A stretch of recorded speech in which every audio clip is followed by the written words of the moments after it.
Assalamu alaikum rahmatullahi wa barakatuh. Hope you're doing well. So, this excellent question has made me think deeply, and I want to share it with you and also respond to them. Samsudin writes, You keeping us informed requires you to enter a segment of the internet that people don't have the heart to do so, whether it's watching some horrific act, child that's been abusc'd. I know myself personally, I try to avoid them. However, every so often I get a glimpse of it, and I go into a deep turmoil of despair. How do you keep yourself grounded enough to comment on it on a professional level? Jazakallah khairan. Now, what is interesting about this is I think that Allah subhanahu wa ta'ala gives some people, empirically we can see this, but gives some people a higher threshold, like a higher tolerance threshold, right? People who are able to do surgeries and not faint because of the blood, who are able to do open heart surgery and maintain composure and focus and not get disgusted by all the smell of a body or something. They gotta have a strong stomach to do it. And it's not that they're desensitized. It's that they get to the bigger picture. For me, when I read true crime stories, or I see something that is intense and others can't really handle it, I feel like, okay, now I know what's possible. I'm glad Allah subhanahu wa ta'ala showed me this is what's possible on this planet, and now I need to plan accordingly. And it's like I think of it as a knowledge base, right? Now, for example, there was an interview where a woman was mauled by two dogs, and you could see how disfigured she was. And I was like, and those dogs were rescue dogs. And liberals love to tell people, don't buy from breeders, adopt. Don't shop, adopt.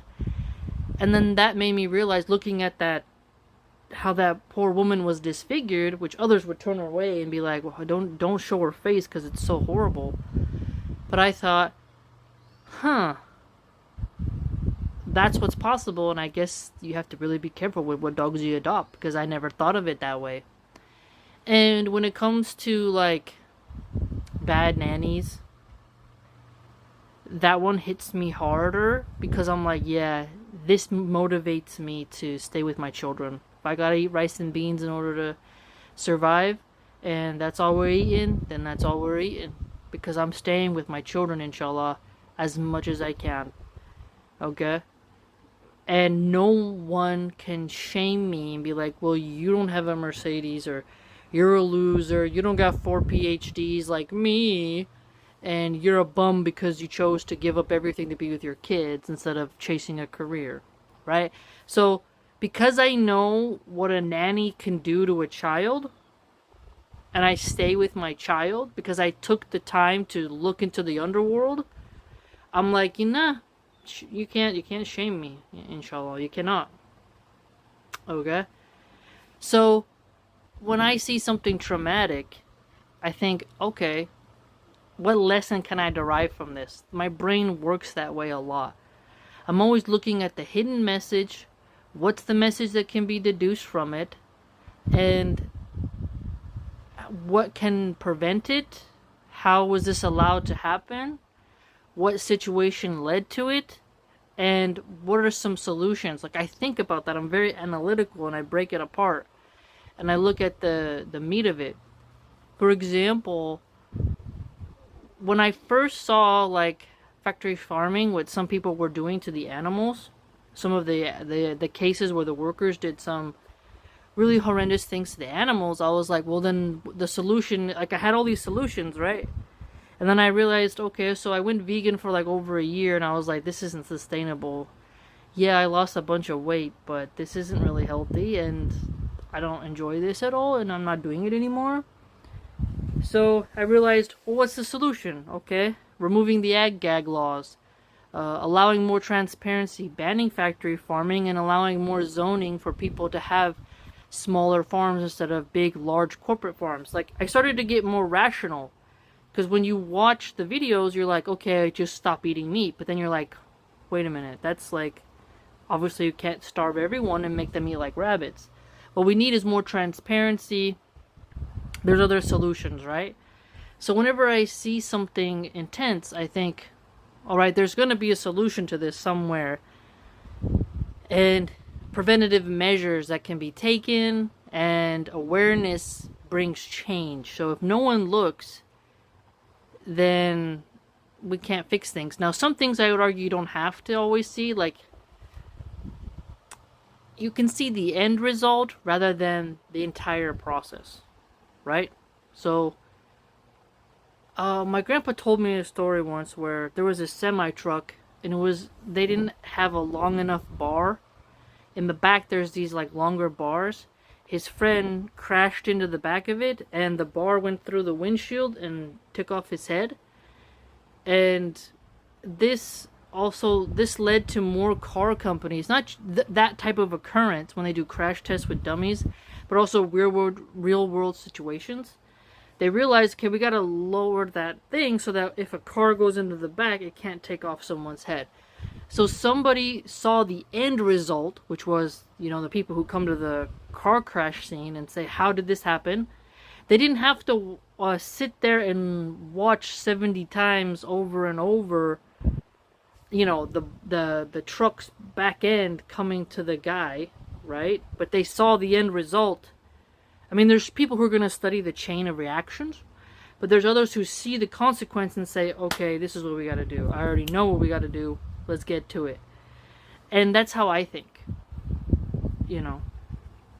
So, like, you'll see, like, random things that are, like, pretty intense, and you're like, okay, how do you prevent that? What are the solutions? Okay, what causes this? I remember the first time I saw, okay, I try to buy cruelty-free products. They have a logo in California of a rabbit that says cruelty-free. And I saw what they did to rabbits in the labs, where they test the makeup on rabbits and it's rubbing it in their eyes, and you're like, that animal's entire existence is torture because some hoes want to wear a bunch of makeup. Sorry, I shouldn't say hoes. I get a little bit irritated with the cake faces. Forgive me. Astaghfirullah.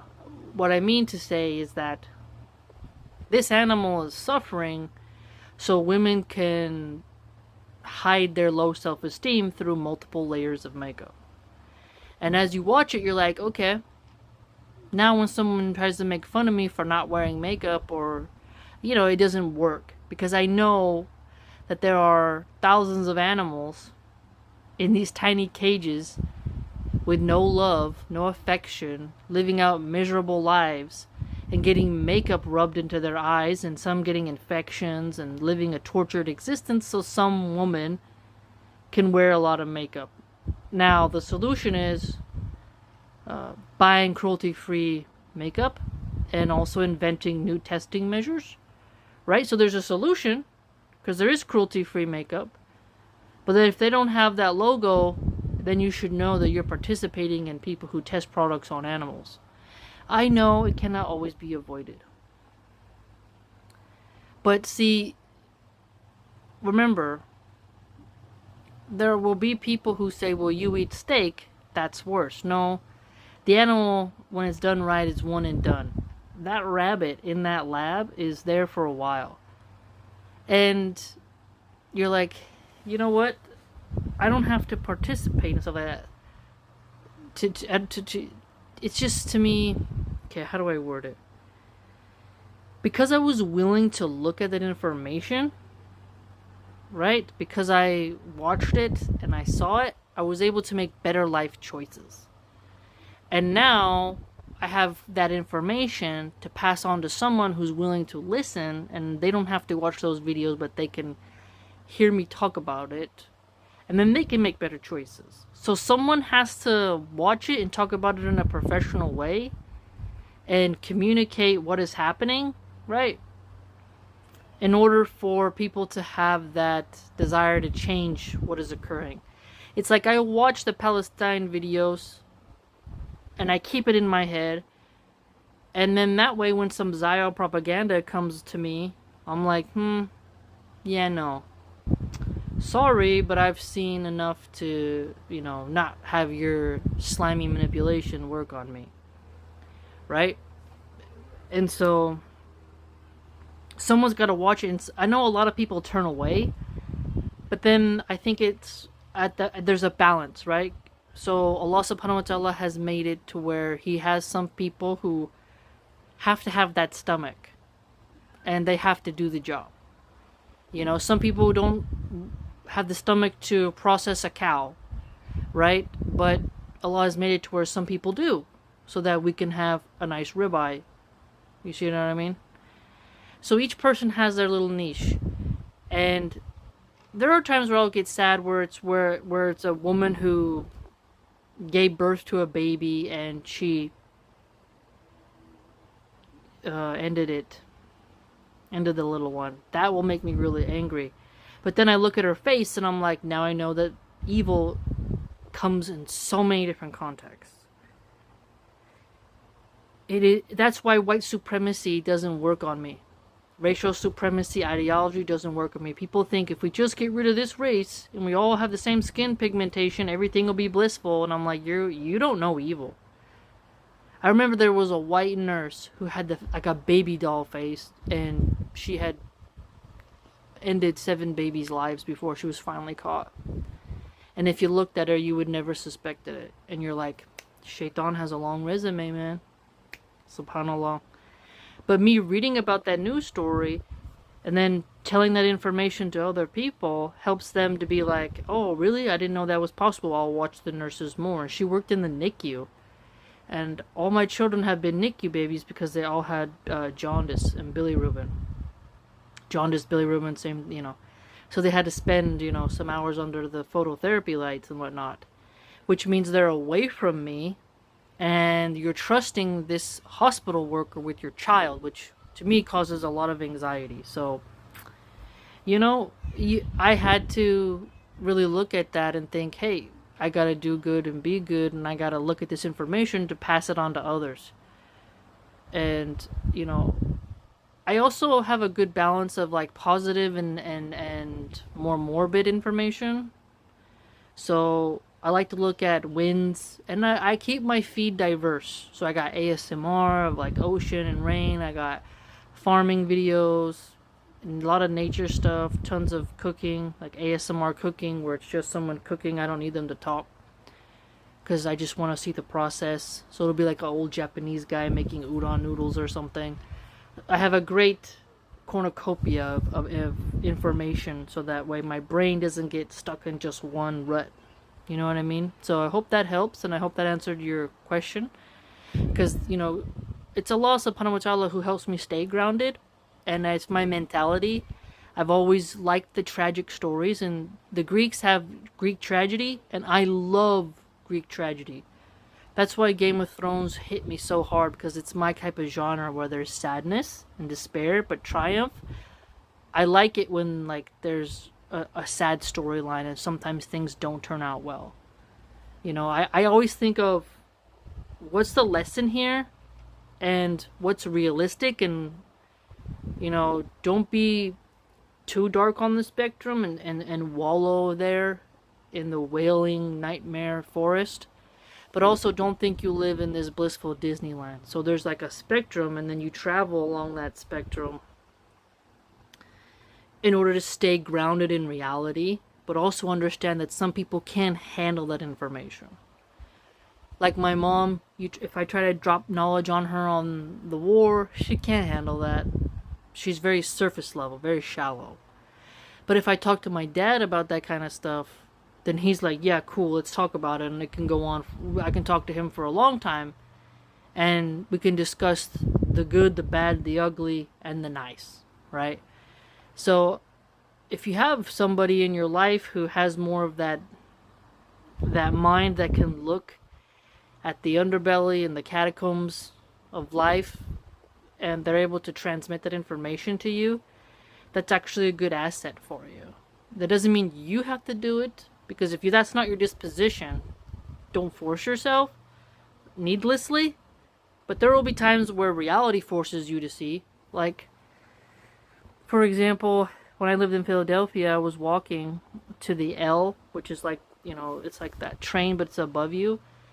A taxi driver hit an old man, and he died right in front of me. And I watched him die. And that was when I saw, like, death right in front of me. Like, it's right there. And if I would have been walking a little bit more, that would have been me on the ground, and Allah protected me. But I became stronger from seeing that. And then another example is when I worked as a butcher's apprentice. I was really nervous around animal parts, but that are like more part of like a whole leg with a hoof still on it is different than like a cut skirt steak, right? But I remember they got a pig's head and they put it in the display case, and it was weird at first because I was like, that's a huge pig head. But then I became stronger and was like, okay, I'm not afraid of it anymore. I'm not creeped out by it anymore. And then I started cooking beef heart.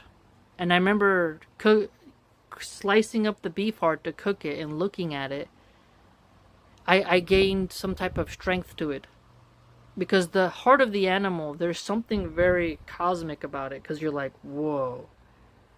This thing is so important to that animal and me. And the heart was so pure. No imperfections in it. And I was like, whoa. Now I'm going to clean and trim it and eat it. Cook it up. I made a nice barley mushroom soup out of it. If you go back in my Baking Philosopher playlist, I think the videos are still there. One of the very first time I cooked beef heart. So you see what I'm trying to tell you? I got stronger because of that. Whereas some people would be like, I can't. Like, if you gotta cut it first and then serve it to me and not tell me what it is. You know what I mean? Whereas now I'm stronger to be like, yeah, cool, let's cook it up. You see? So you can build your tolerance, but some people just naturally have the tolerance and some will never have it. So alhamdulillah, that's how I do it, and that's who I am. And I hope I don't, because some people would tell me like you're too nihilistic or like you're too dark at times, and I'm like, no, I'm not. Life isn't Disneyland, my guy. You're on a planet where there is like, think about the spectrum.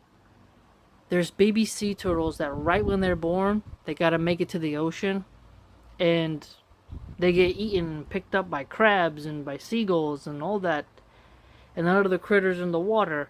You think about how there's some penguin swimming and an orca pod comes to it and flops it up in the air. It's pretty intense. Wild even. And there's lions who they get injured, and that's the end of the line for them. And as they can't walk, a pack of hyenas surrounds them and eats them. There's the water buffalo in Africa. I remember the video.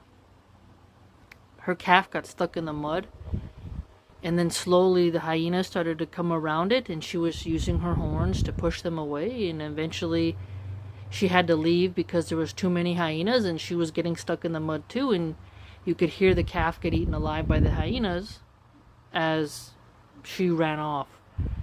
And you're like, this is Earth. This is Earth. That's intense. Looking at the natural world will have you be like, don't despair, just thank Allah for your temporary condition of peace and harmony. Because there are critters on this planet that really got a tough time. And others that, think about some whales, they just swim alone for so long. Like, what? And then you have dolphins in large groups and schools of fish in large groups. It's pretty wild. Pretty wild. I hope that answers your question. Please like, comment, subscribe, join the blog.